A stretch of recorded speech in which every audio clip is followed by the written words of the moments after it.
Congratulations on this film and all of these films. I mean, I remember seeing Titanic when I was 9 years old, and I watched it 3 times in the theater, and you absolutely expanded my worldview. And you've done the same with these Avatar films too. Good. I mean, excellent. It's quite a feat, you know. And I watched the docuseries about the making of these films, and you didn't make it easy on yourself. You definitely didn't. But I always go after things that I think are interesting challenges that I want to see solved. Sure. You know, and then I dragged my poor cast along with me and say, all right, guys, you gotta be underwater people, so you're gonna have to hold your breath for, right. You know, I'm not, nothing much, you know, 3-4 minutes, you know, and most of them couldn't even hold their breath for 45 seconds. Right, I know, when they started. But we taught them what to do. You know, it's like doing a Western. You got to learn to ride the horse. That's true, and I feel like they were everybody, from the crew to the cast, was along for this mission, you know? 3 movies in, what's the one creative swing in Fire and Ash that you're most proud of that maybe you didn't pull off in the first 2 films? I don't think it was a question of not pulling something off. I think it was a question of picking different challenges for the characters. Right. You know, taking Neytiri, who is a very beloved character, and making her a racist.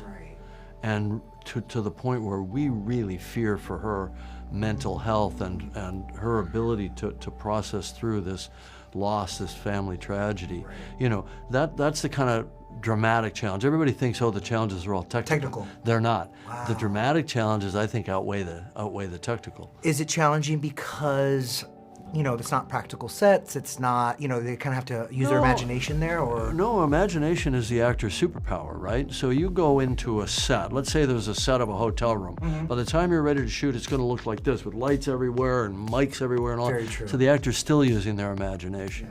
And when they work in the capture work, which we did for 18 months across these 2 movies, right, meaning 2 and 3, they have everything they physically need to be there for their character. If it's a cloak, if it's a shawl, if it's a bow, if it's a weapon, if it's some hand prop. What we don't have is that beautiful waterfall in the background, but they can walk over to the monitor and see it because we work simultaneously in a real space and a virtual space.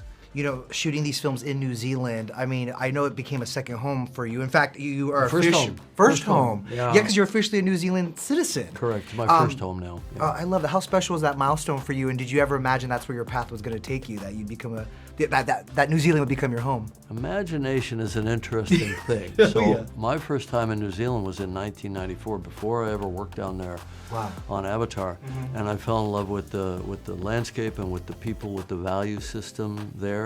And I said, I'm gonna live here someday. I made myself that promise then. And then you made it happen. And I made it happen. It took a while. It took a while to talk the kids into it and my wife Susie into it, although she's always down for an adventure. I was gonna say, it sounds like everyone in your life is down for an adventure. Oh yeah, kind of have to be. Kind of have to be. Yeah. And it pays off, you know, it really, really does. If there's something you can do, then you must do it. You and Jon Landau, you know, really built a family around these films, and it was amazing to see him in the docuseries. It was really beautiful. What will that moment be like for you, watching this film at the premiere with the cast and crew and with an audience without him? I plan to mention it to the audience that, you know, Jon desperately would have wanted to be here, you know, and he fought very hard in the last year of his life to be here and to complete the film and so on, but he just couldn't. He couldn't do it. He was a remarkable partner for 33 years. He did more of the producing side, even though we were co-producers. I did obviously the directing side as well. So we just divide these almost impossible tasks between us. And he believed in the film so much, and that goes back to Titanic, even to True Lies, where I first met him. And he kind of got me through some dark times because Avatar was very hypothetical, and it just seemed like we're not going to be able to do this, you know. And there are times when I would lose it, and he'd say, "It's going to be great. It's going to be great," you know. So we obviously miss him, you know, for his humanity. We miss him as a producer.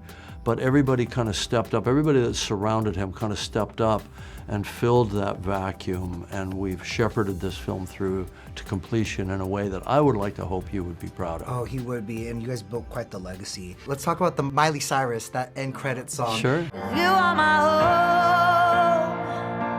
home, no matter where I go. How did that come about? What made Did you like the song? Did it work for you? Beautiful. It really Kind did. of gets you, right? Well, talk to me about that. Why was she the perfect choice for that emotional note you wanted audience to kind of walk out the theater with? she turns out to have been the perfect choice. You look at different artists. I was even questioning, do we even need a song?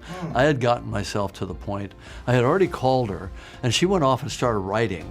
And then I thought, you know, we really don't need a song. You know, I kind of hope the song's not very good because, you know, I have a whole other idea for the end credits using orchestral music and montage and everything. Score. And visual montage. Oh, this is going to be so powerful. And then I heard the song. I went, oh crap! No, we got to put the song in the movie. But we need to recut that montage so that we see faces, so we feel that the images in the song resonate with each other. I'm so proud of her. She did it very quickly. It was, I think, three or 4 weeks, something like that. Cherry on top of an amazing sundae. Well, you've been an inspiration to filmmakers and film lovers for as long as I've known you. So Okay, all right. congratulations. Great talking Great to to you. meet Yep. you.